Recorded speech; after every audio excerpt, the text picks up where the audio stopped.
ذاکر اہل بیت جناب سید نجف عباس صاحب، آپ تمام مومنین حضرات سے دوبارہ گزارش ہے کہ برائے مہربانی آپ اس صفحے اعضاء پہ تشریف لے آئیں۔ مجلس اعضاء کا باقاعدہ آغاز ہو چکا ہے اور ابھی آپ کے سامنے خطیب آل محمد جناب مولانا سید اسد عباس شمسی صاحب خطاب فرمائیں گے، لہذا آپ تمام مومنین حضرات جلد از جلد اس صفحے اعضاء پہ تشریف لے آئیں تاکہ مجلس اعضاء کی جو رونق ہے اس کو دوبالا کیا جا سکے اور آپ کا نام بھی عزاداران سید الشہداء کی فہرست میں درج ہو سکے کہ آج آپ بھی اس صفحے اعضاء پہ تشریف لا کر جناب سیدہ زہرا سلام اللہ علیہا کو پرسا پیش کرنے والوں میں شامل تھے۔ لہذا آپ تمام مومنین حضرات سے گزارش ہے کہ برائے مہربانی آپ جلد از جلد اس صفحے اعضاء پہ تشریف لے آئیں تاکہ پڑھنے والے حضرات بھی جو ہے وہ آپ کو بہترین انداز میں ذکر محمد و اہل بیت محمد سے مستفید فرما سکیں۔ آپ تمام حضرات برائے مہربانی جلد از جلد تشریف لے آئیں۔ آج کی یہ مجلس اعضاء ہمارے برادران نے اپنے مرحومین کے ایصال ثواب کے لیے اس سلسلے کا ہر سال جو ہے وہ اجرا فرماتے ہیں۔ یہ مجلس اعضاء برادر سرفراز حسین، برادر قمر حسین اور برادر ذوالفقار علی اور ہماری ہمشیرہ محترمہ دختر جناب نظر حسین چیمہ کے ایصال ثواب کے لیے اور دیگر مرحومین کے ایصال ثواب کے لیے منعقد کی جاتی ہے۔ تو آپ تمام مومنین حضرات سے گزارش ہے کہ آپ ایک دفعہ سورہ الحمد اور 3 دفعہ سورہ کل پڑھ کے ان مرحومین کے روح کو ایصال ثواب فرمائیں اور ان کے بعد انشاءاللہ جناب مولانا سید اسد عباس شمسی صاحب خطاب فرمائیں گے۔ آپ تمام حضرات ایک دفعہ سورہ الحمد اور 3 دفعہ سورہ کل پڑھ دیں تاکہ آج کی مجلس اعضاء کا ثواب مرحومین کو ایصال ہو سکے۔ بسم اللہ الرحمن الرحیم۔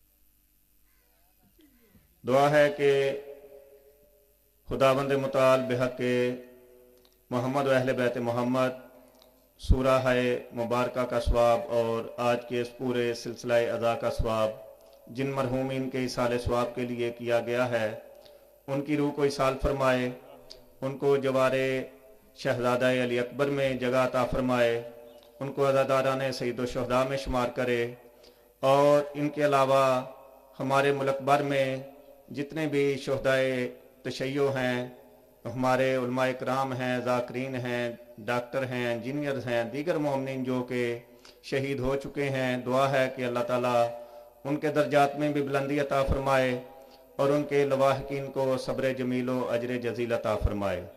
نعرہ تکبیر، نعرہ تکبیر، نعرہ رسالت، نعرہ رسالت، نعرہ حیدری، نعرہ حیدری، حسینیت، حسینیت، یزیدیت، یزیدیت، برائے حسنودی محمد و اہل بیت محمد بلند تر صلوات۔ اللہم صلی علی محمد وآل محمد۔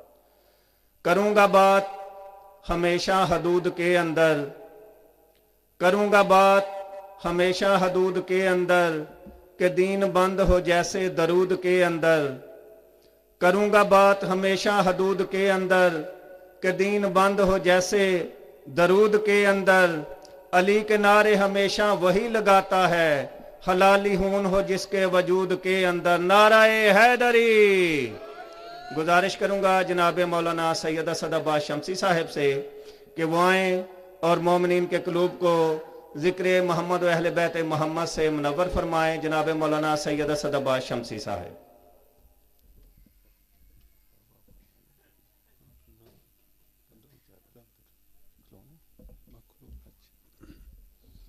صلوات پڑھ لیں محمد و آل محمد۔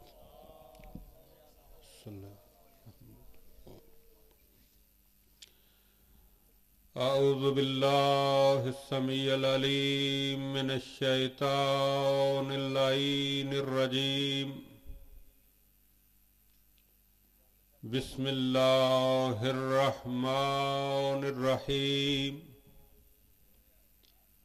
الحمد لله الذي هدانا لهذا وما كنا لنهتدي لولا أن هدانا الله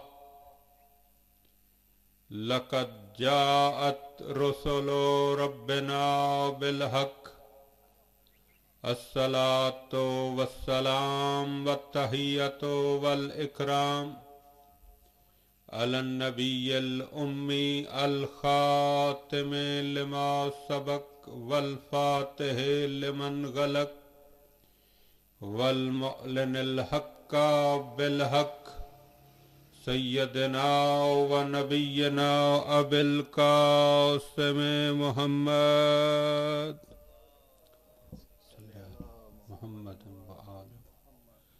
وعلى أهل بيته الطيبين الطاهرين المعصومين المظلومين الذين أذهب الله عنهم الرجس وطهرهم تطهيرا اللهم صل على محمد ولعنة الله على أعدائهم وغاصب حقوقهم ومنكر فضائلهم أجمعين أما بعد فقد قال رسول الله صلى الله عليه وآله وسلم حسین منی وأنا من الحسین صلوات پڑھ لے محمد وآلہ صلی اللہ نعرہ تکبیر نعرہ تکبیر نعرہ رسالت نعرہ رسالت نعرہ حیدری نعرہ حیدری حسینیت حسینیت یزیدیت یزیدیت بآواز بلند صلوات اللہ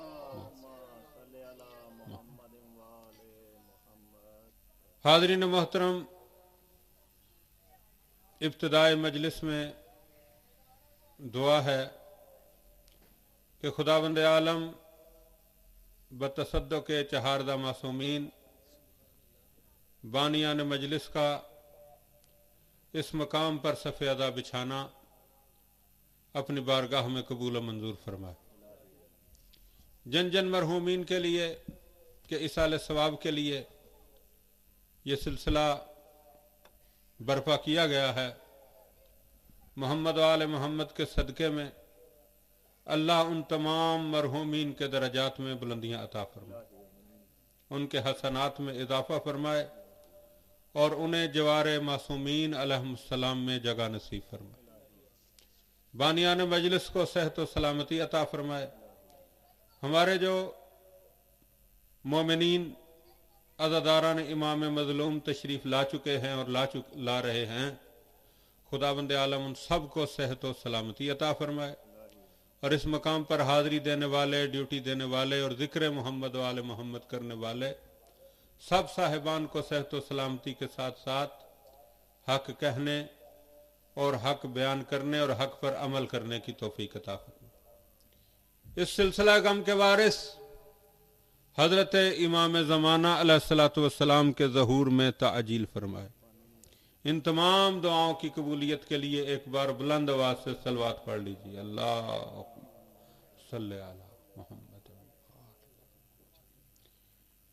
درود کا پڑھنا انتہائی عظیم عبادت ہے ایک بار پھر بلند آواز سے ایک بار درود کی تلاوت کیجیے گا اللہم صلی علی محمد و آل محمد پیغمبر خدا حضرت محمد مصطفیٰ صلی اللہ علیہ وآلہ وسلم ارشاد فرماتے ہیں کہ جب وہ خالق مجھے معراج پر لے گیا تو میں نے معراج کے دیگر مناظر کے ساتھ ساتھ ایک یہ منظر بھی دیکھا کہ ایک فرشتہ ہے کہ جسے اللہ نے 1000 ہاتھ عطا فرمائے.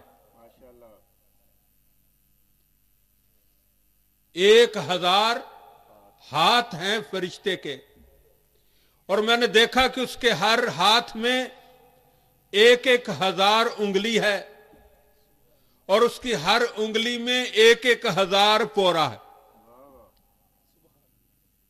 سرکار بیان کرتے ہیں کہ میں نے دیکھا کہ وہ اپنی انگلیوں کے پوروں پر کچھ شمار کر رہا ہے, کچھ گن رہا ہے.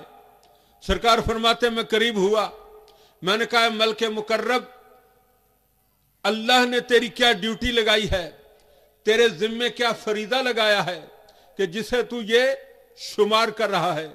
وہ عرض کرتا ہے اے محبوب خدا حضرت محمد مصطفیٰ صلی اللہ علیہ وآلہ وسلم, اللہ نے میرے ذمے یہ ڈیوٹی لگائی ہے کہ اس کائنات میں جو بارش ہوتی ہے میں اس بارش کے قطروں کو گنتا ہوں.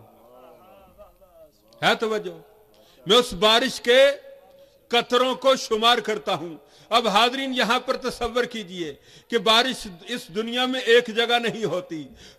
صحراؤں میں بارش ہو رہی ہے, جنگلوں میں بارش ہو رہی ہے, دریاؤں میں بارش ہو رہی ہے, سمندروں میں بارش ہو رہی ہے, پہاڑوں پر بارش ہو رہی ہے. اور وہ ملک مقرب جو ہے اس کی ڈیوٹی کیا ہے کہ اس دنیا میں جہاں جہاں بارش ہو اس بارش کے قطروں کو شمار کرنا ہے. یعنی ازل سے لے کر آج تک اللہ جانے کتنی بار اور کہاں کہاں بارش ہوئی, وہ فرشتہ گنتا رہتا ہے کہ کتنی بارش کے قطرے کہاں گرے, بارش کے کتنے قطرے کہاں گرے. یعنی وہ اللہ کی رحمت ہوتی ہے نا, تو وہ اس بارش کے قطروں کو وہ فرشتہ شمار کرتا رہتا ہے. یعنی لا تعداد قطرے ہوتے ہیں مگر اس کے شمار میں آ جاتے ہیں.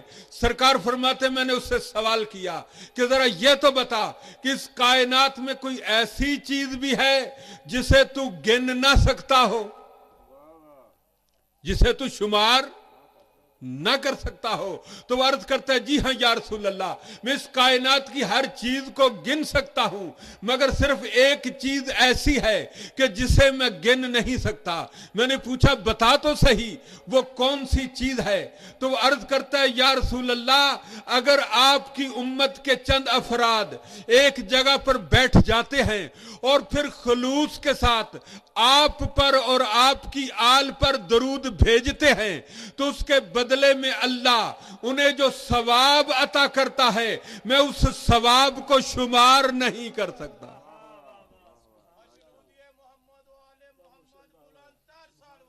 اللہم صلی علی محمد و آل محمد. توجہ فرما رہے ہیں, یعنی اس درود کے پڑھنے کا اتنا زیادہ اجر و ثواب ہے. انسان درود پڑھتا ہے اور پھر پیغمبر کا اپنا فرمان کہ جو مجھ پر ایک بار درود بھیجے اللہ اس پر 10 مرتبہ اپنی رحمت نازل کرتا ہے. ماں صلی علی محمد و آل محمد. اور دیکھیے درود کا سلسلہ, ہر عبادت رک جائے گی مگر درود کا سلسلہ نہیں رکے گا. یعنی جب اس دنیا میں کوئی بھی عبادت کرنے والا, خالق کی عبادت کرنے والا کوئی بھی نہیں ہوگا, اس وقت بھی وہ ذات موجود ہوگی اور اس کا اپنا وعدہ ہے کہ اللہ بھی اور اس کے فرشتے بھی محمد و آل محمد پر درود بھیجتے ہیں. اے ایمان والو تم بھی ان ہستیوں پر درود بھیجو. ایک بار درود بھیجیے گا, صلوات اللہم صلی علی محمد و آل. تو حاضرین یہ وہ ہستیاں ہیں جو لائق درود ہیں, اور ان ہستیوں کی تعداد کتنی ہے؟ ان ہستیوں کی تعداد 14 ہے. 14 ہستیاں لائق صلوات ہیں, قابل درود ہیں, اور ان پر درود کا سلسلہ ہر وقت جاری و ساری رہتا ہے. اور انہی ہستیوں میں سے ایک ہستی کا ذکر کرنا. آج 25 ذی-القعدہ ہے, 2 دن پہلے 23 ذی-القعدہ کو انہی ہستیوں میں سے ایک ہستی کی شہادت کا دن ہم نے گزارا ہے. یعنی میرے اور آپ کے 8ویں امام حضرت امام علی رضا علیہ الصلوۃ والسلام. صلوات پڑھیے گا محمد وآل محمد. نام علی ہے، لقب رضا ہے، کنیت ابو الحسن، اور پھر لقب بہت سارے القاب ہیں. انہی میں امام ضامن بھی سرکار کا لقب ہے. اور ایک بات یاد رکھیں کہ کسی معصوم کی حیات طیبہ پر نظر ڈالنے کے لیے کم از کم حضرت نوح علیہ السلام کے برابر زندگی درکار ہے. اور اگر کوئی شخص حضرت نوح علیہ السلام کے برابر زندگی پائے اور پھر ساری زندگی اس معصوم کی حیات طیبہ بیان کرتا رہے، فضائل بیان کرتا رہے، مصائب بیان کرتا رہے، دیگر ان کے جو فضائل ہیں وہ بیان کرتا رہے، تو یقین کریں نوح علیہ السلام کے برابر زندگی ختم ہو جائے گی اور انسان کو پتا چلے گا ابھی میں نے کچھ بھی بیان نہیں کیا. تو اس مختصر وقت میں کوئی بہت زیادہ طویل بات نہیں ہو سکتی.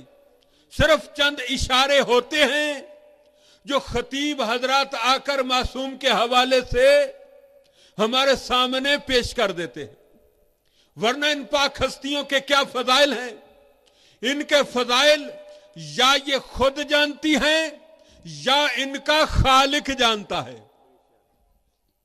ہمارے پاس تو صرف چند جو ہے وہ اشارے ہوتے ہیں، اور یہ بھی ان ہستیوں کی اور ان معصومین کی مہربانی کہ انہوں نے لباس مجازی پہن کر اس امت کے سامنے اپنے ان فضائل کا مظاہرہ کیا ہے. اگر یہ راضی ہوئے اللہ کی ذات سے تو لقب جو ہے وہ رضا بن گیا. یعنی یہ اللہ کی صفات کا مظہر بن کر اس دنیا کے سامنے آتے ہیں اور اس اللہ کا تعارف کروا کے اللہ کی رضا کے مطابق اس دنیا سے چلے جاتے ہیں. ایک بار صلوات پڑھ لیں محمد و آل محمد. اللہم صلی. راوی ہے نیشا پور کا رہنے والا، وہ بیان کرتا ہے کہ میں حالت خواب میں تھا. میں نے خواب کے عالم میں دیکھا کہ میرے شہر کی مسجد ہے. میں مسجد میں داخل ہوا ہوں.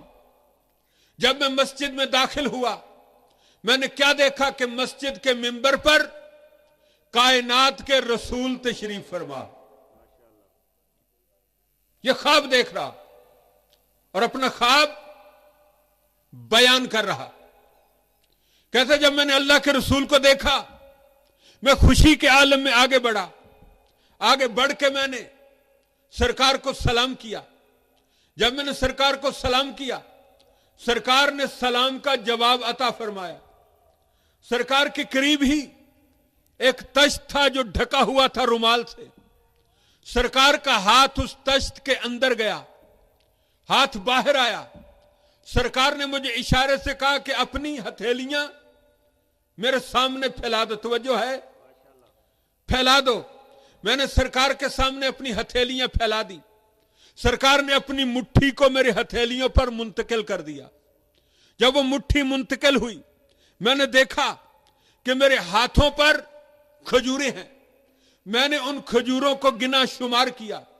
میں نے دیکھا کہ وہ 18 کھجوریں تھیں. کھجوروں کی تعداد 18 تھی جو عالم خواب میں اللہ کے رسول نے مجھے عطا فرمائی تھی. کہتے میں بیدار ہوا. بیدار ہونے کے بعد اب میرے ذہن میں یہ خیال تھا کہ اس خواب کی کیا تعبیر ہو سکتی ہے. 2 تعبیریں فوراً میرے ذہن میں آئیں. پہلی تعبیر یہ تھی کہ شاید اس سے یہ مراد ہے کہ اللہ مجھے 18 بیٹے عطا کرے گا. ہے توجہ؟ اور دوسری تعبیر جو فوراً میرے ذہن میں آئی وہ یہ تھی کہ ممکن ہے کہ ابھی میری زندگی کے 18 سال باقی ہوں. یعنی اللہ نے میری زندگی کو 18 سال بڑھا دیا. راوی بیان کرتا ہے میں خواب سے بیدار ہوا, دن چڑھا, مجھے بتایا گیا کہ فرزند رسول حضرت امام علی رضا علیہ الصلوۃ والسلام اللہم صلی علی محمد و آل ہمارے شہر میں تشریف لائے. میں گھر سے باہر نکلا, لوگوں سے پوچھا کہ سرکار کہاں تشریف فرما ہے. بتایا گیا کہ نیشا پور کی جامعہ مسجد میں سرکار تشریف فرما. کہتے میں ایک خوشی کے شادمانی کے عالم میں مسجد کی طرف گیا. جب میں مسجد کے قریب پہنچا, مسجد میں داخل ہونے لگا, تو مجھے رات والا خواب یاد آ گیا, کیونکہ خواب کی حالت میں بھی میں اسی طرح مسجد میں داخل ہوا تھا. لیکن خواب میں گیا تھا زیارت کرنے اللہ کے رسول کی. اب میں زیارت کرنے جا رہا تھا اللہ کے رسول کے بیٹے کی. ہے توجہ؟ راوی بیان کرتا ہے کہ میں مسجد میں داخل ہوا, رات والا خواب میرے ذہن میں ہے. میں نے سرکار کو منبر پر بیٹھے ہوئے دیکھا تھا خواب میں.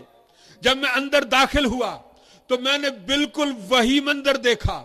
منظر میں فرق یہ تھا کہ خواب میں اللہ کے رسول منبر پر بیٹھے ہوئے تھے, لیکن حقیقت میں اللہ کے رسول کے بیٹے امام رضا علیہ السلام منبر پر تشریف فرما تھے. میں آگے بڑھا, بالکل اسی طرح میں نے سرکار کو سلام کیا جیسے سرکار کے جد کو سلام کیا تھا. راوی بیان کرتا ہے سرکار نے میرے سلام کا جواب عطا فرمایا. سرکار کے پاس بھی ویسا ہی تشت رکھا ہوا تھا جیسا کہ اللہ کے رسول کے پاس میں نے دیکھا تھا. سلام کا جواب دینے کے بعد میرے مولا رضا کا ہاتھ تشت میں گیا, تشت سے باہر آیا. سرکار نے مجھے اشارہ کیا کہ اپنی ہتھیلیاں پھیلا دو. میں نے ہتھیلیاں پھیلا دی.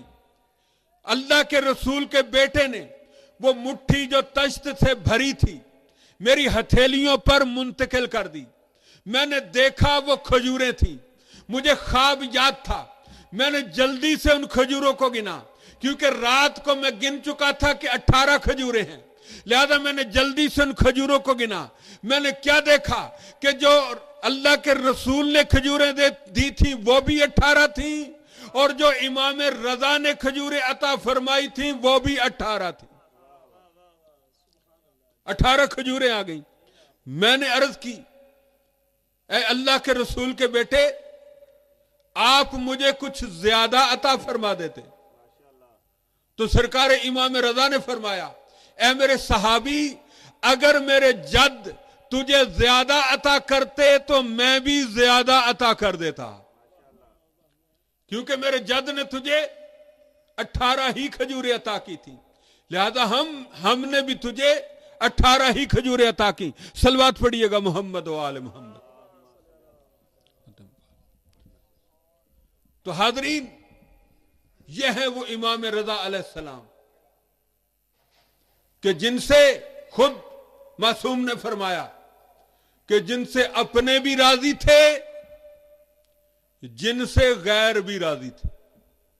اسی لیے اللہ نے رضا لقب عطا فرما دیا.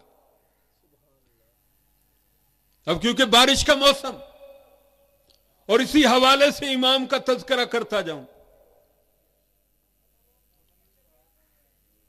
سرکار دارالحکومت میں موجود ہیں اور معاشرے میں قحط سالی کے آثار پیدا ہو گئے.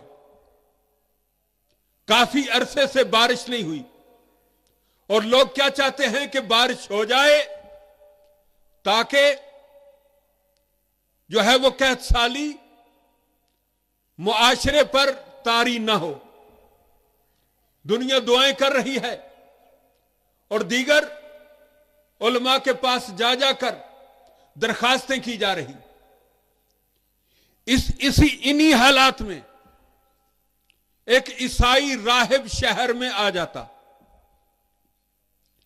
اور آ کر کہتا ہے کہ دیکھو تمہارے علماء دعا کرتے ہیں بارش نہیں ہوتی، لیکن جب میں دعا کرتا ہوں فوراً بارش ہو جاتی۔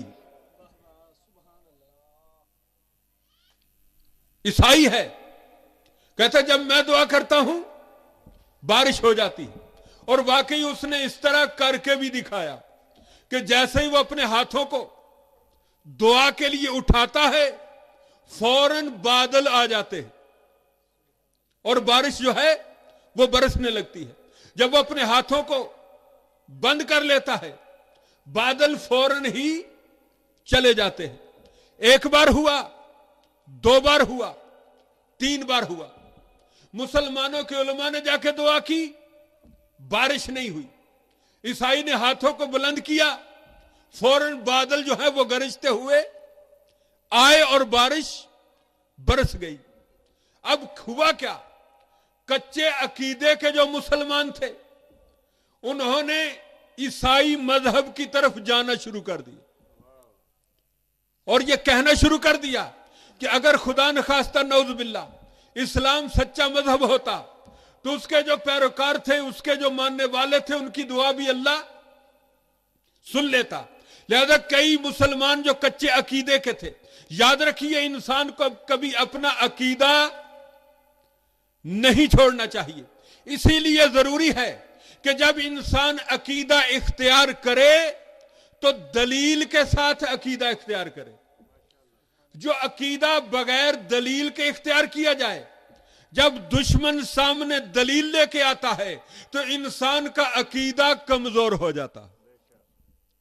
اور دیکھیے نجات کا دار و مدار عمل پر نہیں ہے، عقیدے پر ہے، اور عمل تب ہوتا ہے جب عقیدہ مضبوط ہو۔